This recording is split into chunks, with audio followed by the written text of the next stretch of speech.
Oi, boa noite. Cá estamos nós na nossa quarta live. Então, vamos lá, vamos seguir aqui. Hoje nós vamos falar sobre um conceito muito importante que é inspirado, né, nas ideias do Bernard Couturier, que é meu convidado de honra. Então hoje está aqui, ó, o Método Couturier, que é um livro que Bernard escreveu ao longo de muitos anos.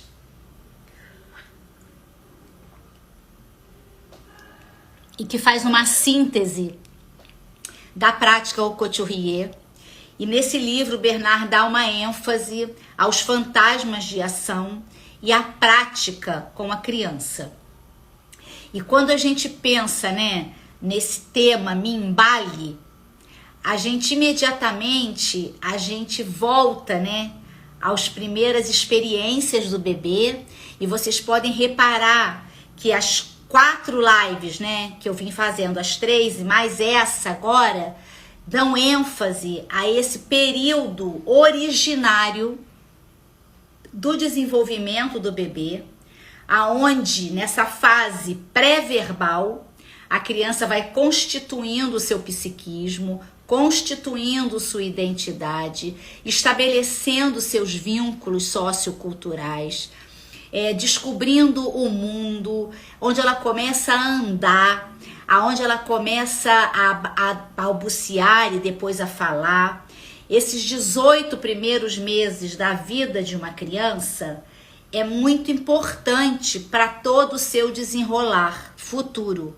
Não é determinante, porque nós não somos seres determinantes, mas tem uma importância muito grande para tudo que nós vamos nos constituindo ao longo da vida.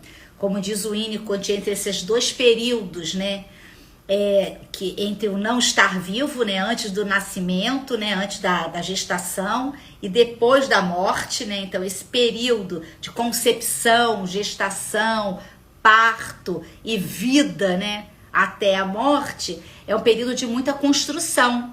E esses 18 primeiros meses da vida de um bebê, eles são muito importantes, e dentro da prática Couturier é uma fonte de inspiração para o trabalho que é realizado a partir da expressividade livre de um e do outro.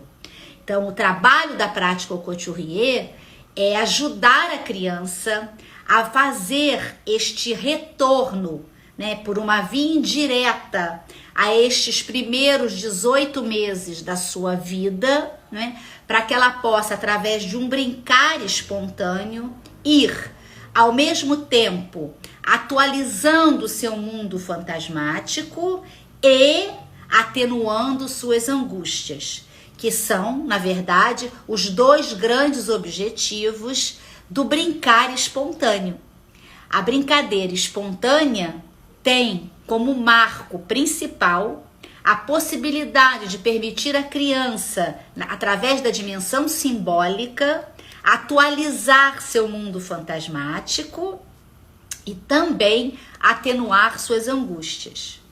Então, o que nós vamos fazer ao longo dessas lives é olhar para esse período e fazer toda uma ponte até o que vem depois, que são as crianças que nós cuidamos, que nós temos ou na escola, ou na clínica, ou em casa, né? Que são crianças em desenvolvimento, né? Até que a gente chegue à vida adulta e à velhice, né? Então, espera-se que cheguemos lá, né? Eu espero chegar na minha velhice. Então, já tô com o pé lá, mas ainda quero poder seguir com essa vida, porque eu acho que, por mais desafiadora que a vida seja, ela tem muita beleza, né? E a gente vive num planeta muito bonito, com uma natureza muito linda, muito exuberante, para que a gente possa aproveitar. Então, o que a gente pode fazer, né, nessa vida? A gente pode ir vivendo as experiências para ir evoluindo, para ir cada vez mais aprendendo, trocando, dando, recebendo. E isso é um processo de transformação permanente que nos ajuda a evoluir. A gente também, nessa relação permanente que a gente estabelece com o outro, com os outros, com o mundo, com o planeta, né? A gente vai dando e recebendo, então a gente vai encontrando um lugar de importância no servir, né? De ajudar. A gente não passa nessa vida sem ajudar. É importante ajudar e ser ajudado, né? É muito bom quando a gente pode circular entre ajudar e ser ajudado, dar e receber, porque são leis da vida e fazem parte das nossas experiências, né? E a gente também vem nessa vida para se divertir, para aproveitar, para curtir tudo de bom que a vida tem. Isso também é um aspecto muito bacana, né, da nossa natureza, que vem junto com a gente, né? Então, por mais que a gente tenha muitos desafios, né, às vezes muitas dores, né, muitas angústias, muitas delas inevitáveis, a gente também não pode esquecer que nós somos seres de prazer. Então, a gente também precisa aproveitar toda essa dimensão prazerosa que a vida vai nos oferecendo. E é impressionante, gente, como a criança capta esse lugar de prazer que é transmitido a ela. Porque é impressionante como o prazer, ele é um saber transmitido. E como a criança capta essa experiência prazerosa que mora em nós adultos, com quem ela convive, né? Porque a gente não pode esquecer que como uma criança nasce, as primeiras, né, experiências que ela vai vivendo é com um outro muito diferente dela, que é a mãe ou quem ocupe a função materna, né? Esse ambiente que está ali e que assume para si a responsabilidade do cuidado. Nós falamos sobre isso lá na primeira live, na live 1 que eu fiz, né? Então essa criança, ela precisa começar desde já a ir lidando com essa diferença. Mas essa diferença não é uma diferença só cronológica, né? Assim, de faixa etária, né? Não, é uma diferença também tônica. E é aí que a primeira experiência da criança vai se dando. E eu vou chegar no embalar, tá, gente? Eu tô fazendo esse percurso para chegar no tema de hoje, da live de hoje, que é o Me Embale, né? Então, na verdade, o que vai acontecendo é que essas diferenças tônicas, elas vão sendo engramadas nas células do bebê. E são essas experiências de transformação e de diferença de um e do outro que a criança vai se apropriando para se constituir. E dentro dessas diferenças tônicas, há também toda uma forma de pegar a criança, de transportar a criança, de pegar o bebê e levar do colo ao berço, do berço ao colo, do colo à banheira, da banheira à cama, da cama ao colo novamente. E todas essas experiências, elas são fundamentais. Elas estão relacionadas à constituição psíquica da criança, à sua construção identitária, à sua conquista do equilíbrio e da marcha, e tudo isso vai se dando a partir dessas relações relacionadas à mobilização do corpo no espaço, que é um embalar, e a gente vai falar sobre isso.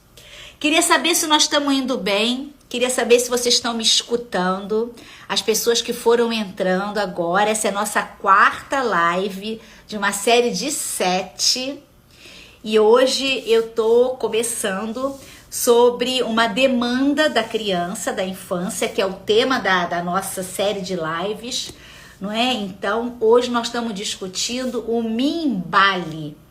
Então, há um desejo, há um pedido da criança de ser embalada. E nós vamos analisar aqui, é o que nós estamos começando a fazer, analisar a importância da qualidade desse colo que a criança recebe. Essa é a ideia dessa demanda da criança, porque a criança ela tem uma necessidade de se sentir envolvida, acolhida, assegurada a partir deste corpo a corpo que se dá no espaço e no tempo. Então eu trouxe para vocês essas experiências de um bebê que é mobilizado no espaço e que dá a ele, ao bebê, um sentimento, uma sensação de estar voando, de estar levantando e descendo, subindo e abaixando. E todas essas experiências, que são experiências vividas no corpo, a criança vai engramando e engramando, ela vai constituindo o seu psiquismo. E por quê? Porque na ausência da experiência de prazer, a criança vai procurá-la. E é procurando, na ausência da experiência, que ela vai se constituindo. É claro que o mesmo caminho do prazer é o do desprazer, como já dizia Vallon, o tônus do prazer é o mesmo do desprazer, porque é um tônus da emoção, e dentro dessa tonicidade que a criança vai constituir, porque na verdade é tudo junto, né? Ela vai constituindo ao mesmo tempo, e ao mesmo tempo que ela vai também se desenvolvendo do ponto de vista neuromotor, porque ela vai começando a ter mais desenvoltura, ela vai sustentando o pescoço, ela vai mexendo melhor os membros superiores e inferiores, e tudo vai se dando ao mesmo tempo. E por que eu dei uma ênfase a esse verbo, né? Porque eu demorei para escolher os 7 verbos que eu queria trazer, né? Me olhe, me escute, me chame, me embale, me alimente, me inspire, me ame. Como eu disse a vocês, primeiro eu queria ir preparando, queria temas que fossem bons para nos preparar para a formação que começa em março. Então eu queria fazer uma relação entre um e outro. E segundo, porque essas demandas da criança são demandas muito profundas, né? Sabe o que significa, gente? Né? Assim, para um pouco e imagina a cena. Sabe o que significa para um bebê ter alguém que o sustenta no braço, né? E que faz um movimento rítmico, juntamente com uma melodia que penetra, né, os seus ouvidos, constituindo uns envelopes sonoros, que foi o tema da segunda live, né? Que faz uma conexão olho a olho, de interpenetração, foi o tema da primeira live, né? Que vai dizendo à criança que ela está ali, que ela existe, que ela tem um lugar no mundo, foi o tema da terceira live, né? Então, todas esses 3 temas que a gente trabalhou são empregados, são utilizados no momento de embalar uma criança, de balançar uma criança, de ninar uma criança. Qual é a criança que vocês conhecem que não goste de um balanço? Não existe. As crianças amam os balanços e vocês sabem disso. Elas amam se balançarem. Elas adoram, elas brincam de se balançar. Por exemplo, lá no Necta, a gente tem os nossos cilindros, que é um material fundamental para quem trabalha com a criança. É importante que vocês tenham um cilindro. E é impressionante o quanto as crianças, imediatamente que elas veem um cilindro ou que elas veem um bolão dentro da sala, elas vão se balançar. A gente não precisa mandar, a gente não precisa dizer o que elas têm que fazer. Elas vão lá, o seu psiquismo se coloca em ação e elas atualizam esses fantasmas de ação relacionado ao balanceio. É a prova de que as crianças têm engramadas nela a experiência do embalar, que é uma experiência fundamental e que não é só feita com os bebês. Nós estamos nos referenciando, desde que nós começamos as primeiras lives, a esse período dos 18 primeiros meses, que é o carro-chefe de compreensão desse processo de amadurecimento da criança. Mas a criança vai procurar esse embalar a vida inteira, como nós. Se a gente parar para pensar, a gente adora uma cadeira de balanço, a gente adora um banco que balance, a gente adora uma rede, a gente adora... Fala outra coisa aí que balança. A gente adora, sei lá, a gente gosta. A gente gosta, em última análise, por exemplo, de dançar e de balançar o esqueleto, como eu costumo dizer. Tudo isso são aproximações a estas primeiras experiências vividas pelo bebê nas suas primeiras relações estabelecidas com quem ocupa a função materna. E é impressionante como a gente passa a vida atualizando essas experiências, né? É engraçado que eu tenho uma experiência muito pessoal agora me passou na cabeça, tá, gente? Eu nem tinha pensado em falar nisso, mas agora me veio, porque eu fiz o movimento desse balanceio e me veio. Eu tenho um filho chamado Ciro, né? Que agora tá com 30 anos. Ele tem 30 anos.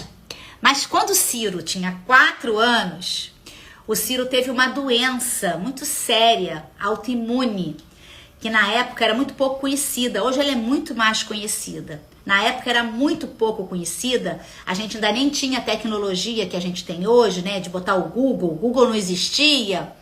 Uma doença chamada síndrome de Kawasaki. Uma doença autoimune, mas que traz consequências muito graves e leva inclusive à morte. Recentemente, eu não sei se vocês assistiram, mas teve essa síndrome ficou muito em evidência, porque o filho daquele ator, John Travolta, ele morreu com essa síndrome de Kawasaki. Então a síndrome ficou muito em evidência. Mas há 26 anos lá atrás, o Ciro teve essa síndrome, uma doença que foi descoberta por um reumatologista, porque ela começa por uma conjuntivite. É o primeiro sintoma dela, né? E depois ela vai comprometendo uma série de outros órgãos e o principal, né, o sintoma mais grave é que ela vai produzindo uma coagulação no sangue. E essa coagulação produz uma série de edemas, de tromboses. Então é uma síndrome muito séria, né? Compromete o coração, produz umas tromboses no coração, uns aneurismas. Então é uma síndrome muito grave, né? E quando a gente então descobriu, né, no diagnóstico que ele tinha essa síndrome, ele precisou ficar internado para tomar uma medicação que na época era muito difícil de encontrar, porque era uma medicação que era muito usada com as pessoas que tinham AIDS. Então era muito difícil de achar, ela era muito cara, porque ela levava também elementos humanos, né? Chamado gama-globulina. E na época, então, ele precisou ficar internado para poder ir. Ele era muito pequeno, mas ele precisava, com uma bombinha, pudesse trazer essa gama-globulina para proteger os órgãos dele e ele pudesse também, junto com a medicação anticoagulante, ir fazendo o sangue voltar. Então ele ficou alguns dias no hospital para fazer esse tratamento. E, gente, eu me lembro como se fosse ontem. Eu não parava de me balançar. Eu era incapaz de ficar sem me balançar. Mas não era eu que me balançava, não era porque eu estava me balançando. É porque eu tinha a sensação de que eu embalava ele. Porque ele estava na cama, com a bombinha, com a medicação, e eu não podia pegá-lo no colo. E como eu não podia pegá-lo no colo, e eu, diante de uma grande angústia, né, um medo muito grande da perda, né, eu tive muito medo de perdê-lo, eu embalava ele sem ele no meu colo. Então, mesmo de pé, eu embalava como se eu estivesse ninando ele. Quando eu sentava, eu me mexia de um lado para o outro, como se eu tivesse... Era a maneira que eu encontrei na época, isso era totalmente inconsciente, tá? Mas era a maneira que eu encontrava de poder dar conta da minha própria angústia. Então eu embalava ele, né? Assim, eu fiquei, os dias que eu fiquei no hospital, eu não conseguia parar. O pediatra dele, né, que hoje é meu amigo, né, que é o Ricardo Chaves, ele lembra bem disso. Vira e mexe, ele fala isso. Ô Silvia, você que não conseguia parar, porque eu não conseguia. A maneira de eu expressar a minha angústia era embalando, né? Era andando. E eu fazia exatamente o movimento de embalar. Eu me mexia, sabe assim? Porque era a maneira de eu expressar uma angústia. E por que eu conto isso? Porque eu tenho esse registro em mim. Eu senti uma perda, né? Eu não podia ter ele ali comigo, e como uma mãe que quer estar junto, né? Eu representava no meu corpo a lembrança de ter ninado, de ter balançado ele, né? De ter ninado para dormir muitas vezes, né? Então eu tinha essa sensação no meu corpo de que eu precisava me mexer. Enfim, só fui elaborar isso mais tarde. Depois é que eu fui entendendo o que eu sentia, porque no momento da angústia eu só conseguia fazer, eu não conseguia pensar. Porque vocês sabem que quando a gente está na angústia, a gente não consegue pensar. A gente age, né? Mas não pensa, né? Quantas vezes as pessoas contam relatos de viverem uma situação de muito medo, de muita angústia, de sustos, do que for, e que a pessoa faz coisas que nem se deu conta que seriam capazes de fazer, que não conseguiu pensar, mas que fez, né? Porque a angústia traz isso para algumas pessoas, uma necessidade de agir, né? E eu me movimentava sem parar. Bom, enfim, deu tudo certo, depois ele ficou bom, demorou um pouco, porque ele ficou muito debilitado, ficou 2 meses sem ir à escola, 2 meses em casa, tomando medicação, para poder o sangue poder voltar à normalidade. Graças a Deus ele foi tratado por um reumatologista maravilhoso na época, amigo do Ricardo. Sou muito grata ao Ricardo, que me ajudou muito nesse momento. Eu sempre falo isso para ele. Sempre conto isso pra ele, que como ele me ajudou tal nesse momento do Ciro, que era uma doença muito desconhecida, inclusive para ele, né?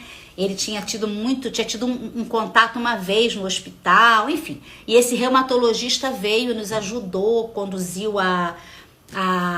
toda a medicação, porque ele tinha feito um curso com o Kawasaki, que tinha sido o reumatologista que tinha descoberto essa síndrome. Essas coisas da vida, né, gente? Essas coisas do mundo, da vida, enfim. Então foi uma experiência muito, muito forte. Bom, e depois a vida seguiu e, enfim, deu tudo certo. Graças a Deus ele não teve nenhuma sequela, nenhuma.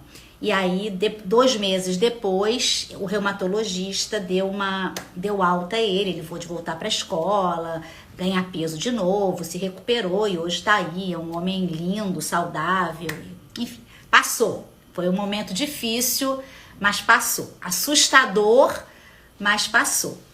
Então eu tô contando isso porque eu tenho essa lembrança do embalar. E do mesmo jeito que eu tinha no meu corpo, a criança também guarda essa lembrança, né? Por isso que é tão importante depois ela poder ter acesso e brincar com experiências de balanço. Porque quando ela balança, quando ela brinca de se balançar, elas adoram e a gente tem que se perguntar por quê. Justamente por isso, porque elas conhecem no corpo o embalar, o ninar, que junto com esse ninar vem toda uma carga afetiva, né? Que olha, que envolve, né, sonoramente com a música, porque o cantarolar vem junto, que vai criando um lugar de importância para essa criança. Então, se a gente pudesse fazer uma relação, né? Você tá contando e se embalando para frente. Exatamente! Boa! Quem foi que me falou isso? Ai, não sei quem é, meu Deus. Mas boa, exatamente. Porque eu vou atualizando também, né? Porque, gente, esses momentos a gente guarda, né? Assim, a gente, mesmo tendo um final ótimo, mas eu sou de muito movimento mesmo. Eu gesticulo muito, eu me mexo muito. É um pouco da minha natureza, da minha maneira de ser, né? Mas é verdade, é verdade. Boa, boa. E, gente, ai, até esqueci o que eu tava falando. Pera aí que eu vou voltar aqui. Eu tava falando do embalar, tava falando dessa importância. Carla! Oi, Carla! Oi, boa! Oi, gente. E o que eu tava dizendo é que essas experiências, elas são tão fundamentais que a gente precisa olhar para elas, e eu acho que isso é um tesouro da prática Ocochurrier. É esse lugar de importância, né? Que a gente precisa dar a essas experiências de um bebê, a qualidade da experiência, nesses 18 primeiros meses de vida como referência, tá? Que é o período pré-verbal. Então a gente precisa sempre estar falando sobre ele. Isso vai ser um carro-chefe na nossa formação em psicologia da infância. Porque não há como pensar a psicologia da infância sem olhar para essas marcas corpóreas que vão nos constituir. Então nós vamos olhar muito para isso, porque faz toda a diferença quando a gente pode estudar, analisar e poder também contribuir para que essa fase seja valorizada, seja reconhecida como sua importância, para que um cuidado maior possa ser dado a esse período, porque ele é muito importante em tudo que virá depois. Então nós estamos falando de um aqui e agora, que é muito importante, que acolhe a criança na qualidade da relação, mas estamos falando também de um devir, né? Do que virá depois, de um porvir.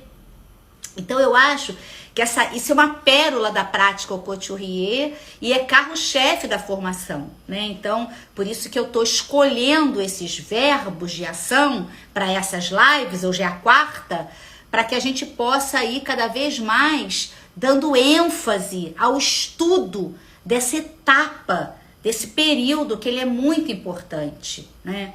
E, gente, eu vou só mais um pouquinho nesse período, porque depois eu quero fazer a relação com o hoje, com as crianças, com o que vem depois, né?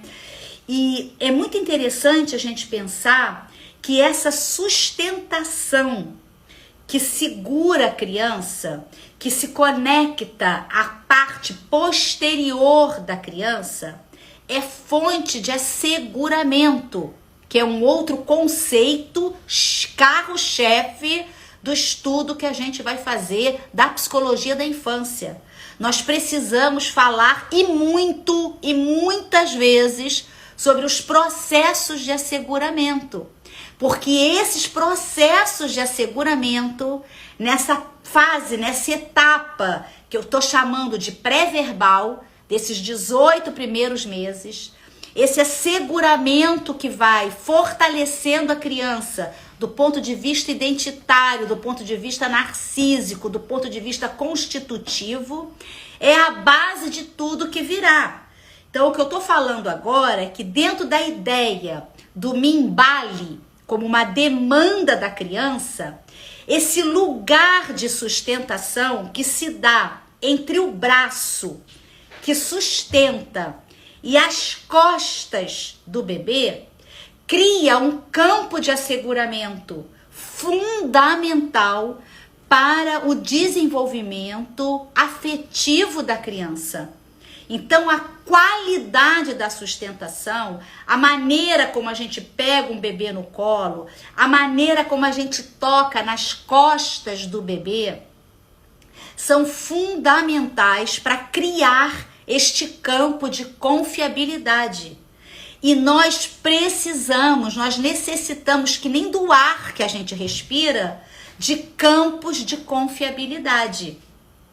Então, é muito importante que a gente possa pensar nessa qualidade e pensar nesse adulto que se doa, que se entrega a este momento, que é um momento poético, que é um momento, além de psicológico, de importante, né, para a constituição dessa criança, é um momento poético de troca. Então, a maneira como a melodia do cantarolar vai penetrando como um envelope sonoro o bebê, a maneira como a batidinha, né? Porque quando a gente está ninando o bebê, a gente dá uma batidinha, a maneira de sustentar com as mãos, o tônus do braço, o ritmo cardíaco, o equilíbrio e o desequilíbrio que o balanceio traz, tudo isso vai tanto incentivar o desenvolvimento neuromotor da criança, porque há uma relação entre este embalar e a marcha, porque a criança, para conquistar a marcha, ela precisa passar pelas experiências de desequilíbrio, que estão relacionadas a essa etapa pós-engatinhar, que ela começa a se desequilibrar até que ela consiga andar. Então, tudo isso vai constituindo esse todo de uma aquisição espetacular da nossa natureza, que é a posição bípede, e que tem como marca principal de estímulo, né, de convite a essa aquisição da marcha, essa metáfora do embalar, ou seja, um conjunto de aspectos que cria metaforicamente um embalar para caminhar. Então, é muito importante como demanda, né? A criança, ela demanda, me embale para que eu possa andar. E quando eu ando, eu conquisto mundos. Eu me desprendo, eu me liberto de uma relação de dependência absoluta, porque eu já alcancei uma etapa aonde eu posso ir em direção ao alimento, em direção aos outros, em direção ao mundo, enfim, aos objetos, ao espaço. Então, a marcha é uma conquista muito importante, mas que começa do ponto de vista psicológico, através de tudo que vai se dando nesse embalar, e que a criança vai engramando como se fosse um asseguramento profundo para que ela possa ir se movimentando psiquicamente, né, dentro de um desenvolvimento neuromotor em busca da marcha, porque a marcha é potencial. Então, é importante que a gente possa discutir isso. Nós vamos fazer muito na formação, tá, gente? Que a gente possa discutir os processos de como vai se dando. E uma marcha conquistada não é só um ato motor, A gente sabe disso, né? A criança ganha muito mais quando ela alcança essa etapa fundamental. Quando ela se torna bípede, ela se aproxima muito mais culturalmente do mundo dos homens. E ela vai, a partir dali, fazendo uma série de conquistas sucessivas. Então, logo depois da marcha, ela vai conquistar, que é outra grande conquista, né? Essa autonomia. Então, futuramente, há uma relação entre o embalar, a marcha e a conquista da autonomia, que é de vida inteira. A gente passa a vida em busca da autonomia, mas a gente tem marcos, né? Piaget trabalhou bastante esse conceito, né? Então eu queria ler para vocês, que eu sempre gosto de ler algo dos meus convidados, como eu disse para vocês, meu primeiro convidado da primeira live foi o Leonardo Boff com o Saber Cuidar. Depois eu trabalhei com vocês o envelope sonoro e trouxe de Anzier com o Eu Pele. Na live passada, a terceira live, eu trouxe o Winnicott e a natureza humana. E hoje eu estou trazendo Bernard Couturier. E olha que interessante que o Bernard diz sobre o prazer de se balançar. Para quem tem o livro à mão, é na página 104. E o Bernard vai falar assim, olha, balançar-se em um balanço, numa rede, suspensa por uma corda, são atividades muito procuradas pelas crianças. Essas atividades são a expressão de um fantasma de ação pendular, oscilar, resultantes de engramas provocados pela marcha oscilante da mãe durante a gravidez, assim como dos embalos, segundo ritmos e amplitudes diferentes que os pais exercem sobre o bebê para acalmá-lo ou fazê-lo dormir.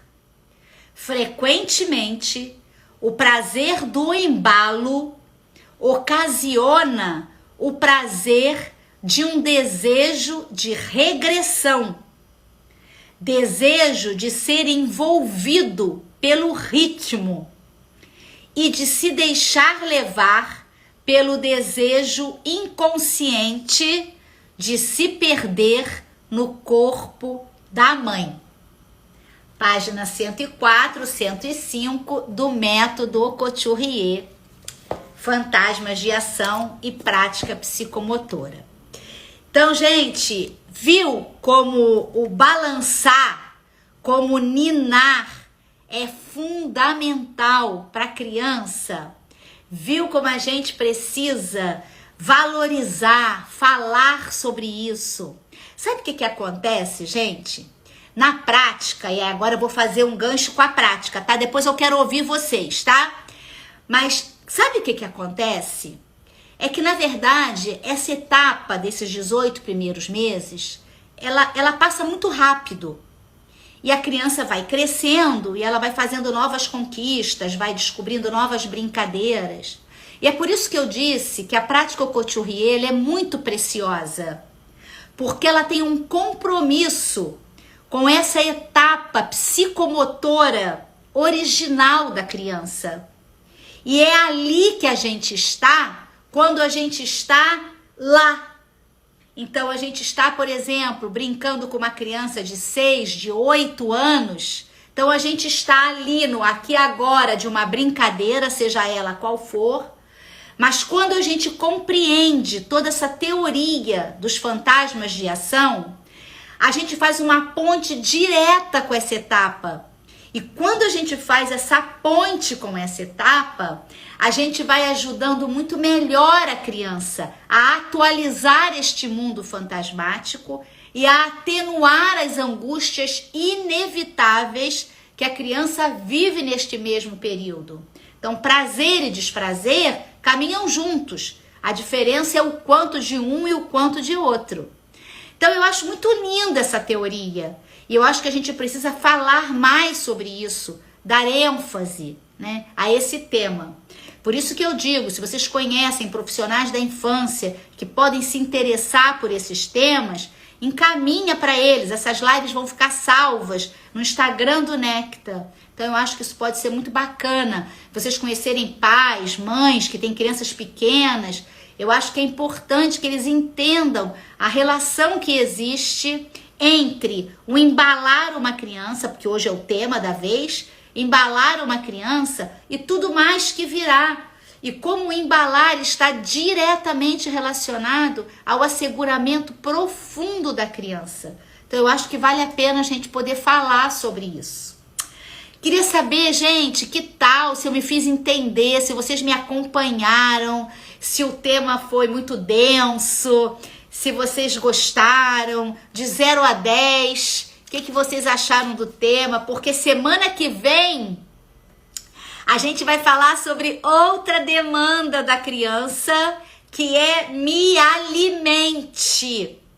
Me alimente. E a gente vai falar sobre a qualidade, né, da relação no alimentar uma criança, como as crianças hoje vêm se alimentando, a importância do tempo da alimentação, as dificuldades de alimentação, o fast food. Nós vamos falar de muita coisa, gente, de muita coisa, tá? Eu ainda não sei direito que autor eu vou trazer, mas eu vou encontrar um bem bom, pode ter certeza disso, tá? Estou me sentindo embalada. Oi, Fabi, boa noite, boa noite. Para fazer a formação, vem de novo, né, Fabi? Olha, Fabi, eu não quero botar sardinha na minha brasa, não, tá? Mas eu vou dizer uma coisa para vocês do fundo da minha alma. Essa formação vai ser top, top, top. Mas sabe por quê? Não é só por mim, não. É porque eu tô fazendo as entrevistas, eu tô escutando as pessoas, eu tô checando com as pessoas se elas estão sentindo um chamado, porque eu quero uma turma muito especial. Eu não tô preocupada com a quantidade, eu tô preocupada com a qualidade desse grupo, porque eu estou me preparando, né, esses 3 anos, me preparando para essa formação. Então, será uma formação única, inédita, e eu tenho um compromisso nesses 11 meses de formação de transmitir toda essa experiência do Necta, dos 31 anos do Necta, desse meu trabalho com criança, 40 anos trabalhando com a criança, com as famílias, hoje lá no Necta, acompanhando as terapeutas do Necta, estando com as famílias, orientando, dando orientação, tenho feito muito isso, tenho estado com as escolas, sabe? Tem sido incrível, gente, assim. Então são discussões ótimas. Então, Fabi, vem, porque a hora é essa e eu garanto que você vai ter muitos insights, porque vocês sabem que eu trabalho com uma pedagogia cooperativa. Então é muito importante as trocas, as reflexões, as experiências práticas de vocês. Vocês vão colocar água no moinho da formação. Então vem, não perde, porque vai ser, ó, top, tá?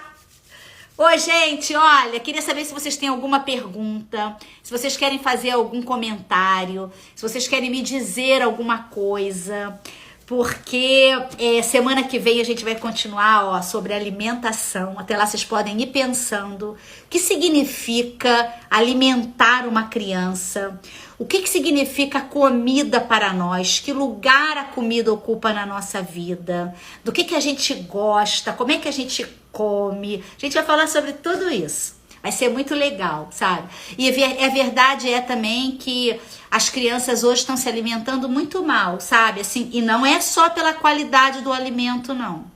Tem uma relação com outro item que eu vou trazer para vocês.